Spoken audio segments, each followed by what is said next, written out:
విజయనగరం జిల్లాలో అందుతోన్న వార్తను చూద్దాం. ఒక చెరుకు లారీ విజయనగరం జిల్లాలో బోల్తా పడింది. రాజాం పాలకొండ రోడ్లో ఓవర్లోడ్ తో వెళ్తున్న చెరుకు లారీ ఒకటి బోల్తా పడింది. అయితే ఈ ప్రమాదంలో డ్రైవర్ క్లీనర్ కు గాయాలైనట్టే తెలుస్తోంది. ఆ సమయంలో రోడ్డుపై ఎవరూ లేకపోవడంతో ప్రాణాపాయం తప్పింది, పెను ప్రమాదం తప్పింది అని ప్రత్యక్ష సాక్షులు చెప్తూ ఉన్నారు.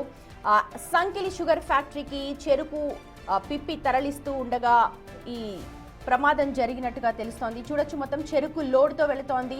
ఒక్కసారిగా మొత్తం లారీ అంతా కూడా పక్కకి ఒరిగిపోయింది. ఓవర్లోడ్తో వెళ్తోంది బహుశా, కాబట్టి ఆ చెరుకు లారీ అంతా కూడా పక్కకు ఒరిగిపోయింది. ఒక్కసారిగా టైర్కి ఆ బాడీకి కూడా మధ్యలో కనెక్షన్ ఊడిపోయింది. చూడొచ్చు, మొత్తం తుప్పు పట్టిన లారీలా కనిపిస్తోంది. ఎప్పుడో పాతకాలం నాటి లారీ. సో ఒక్కసారిగా ఓవర్లోడ్ని తట్టుకోలేకపోయింది లారీ.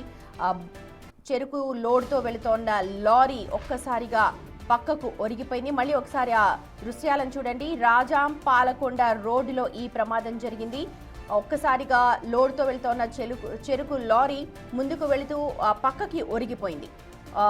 ఓవర్లోడ్తోనే వెళ్తున్నట్టుగా మనకైతే ఇప్పటివరకు ఉన్న సమాచారం. కానీ ఆ ప్రమాదంలో డ్రైవర్ అలాగే క్లీనర్కి అయితే గాయాలయ్యాయి. కానీ ఆ లారీ ప్రమాదం జరిగినప్పుడు ఆ పక్కన ఎవరు నడుచుకుంటూ వెళ్ళట్లేదు, ఆ పక్కన ఏ వెహికల్ కూడా వెళ్ళట్లేదు. కాబట్టి అది కూడా లెఫ్ట్ సైడ్కి పడిపోయింది. రోడ్డు మీద లెఫ్ట్ సైడ్కి పడిపోయింది. సాధారణంగా రైట్ సైడ్ పడిపోయి ఉంటే బహుశా వెహికల్స్ ఏమైనా వెళ్తూ ఉంటే వేరే వాహనాల మీద పడే ఛాన్స్ ఉండేది. కానీ ఒక్కసారిగా లెఫ్ట్కి ఎడమ భాగానికి ఒక్కసారిగా ఒరిగిపోవడంతో ఆ పక్కన పాదచారులు ఎవరు లేరు. కాబట్టి చూడొచ్చు, ఒక్కసారిగా ముందుకు ఆయన నడుచుకుంటూ వెళ్తున్నాడు. పక్కన వెహికల్స్ కూడా ఏమీ లేవు. కాబట్టి ఎవరు కూడా ఆ లారీ కింద పడిపోలేదు, అలాగే వెహికల్స్ కూడా ఏమీ లేవు.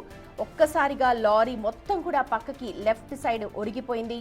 ఆ బాడీకి టైర్లకి కూడా కనెక్షన్ ఊడిపోయింది. బహుశా మొత్తం తుప్పుపట్టి లారీ తుప్పుపట్టిపోయింది లారీ అంతా కూడా.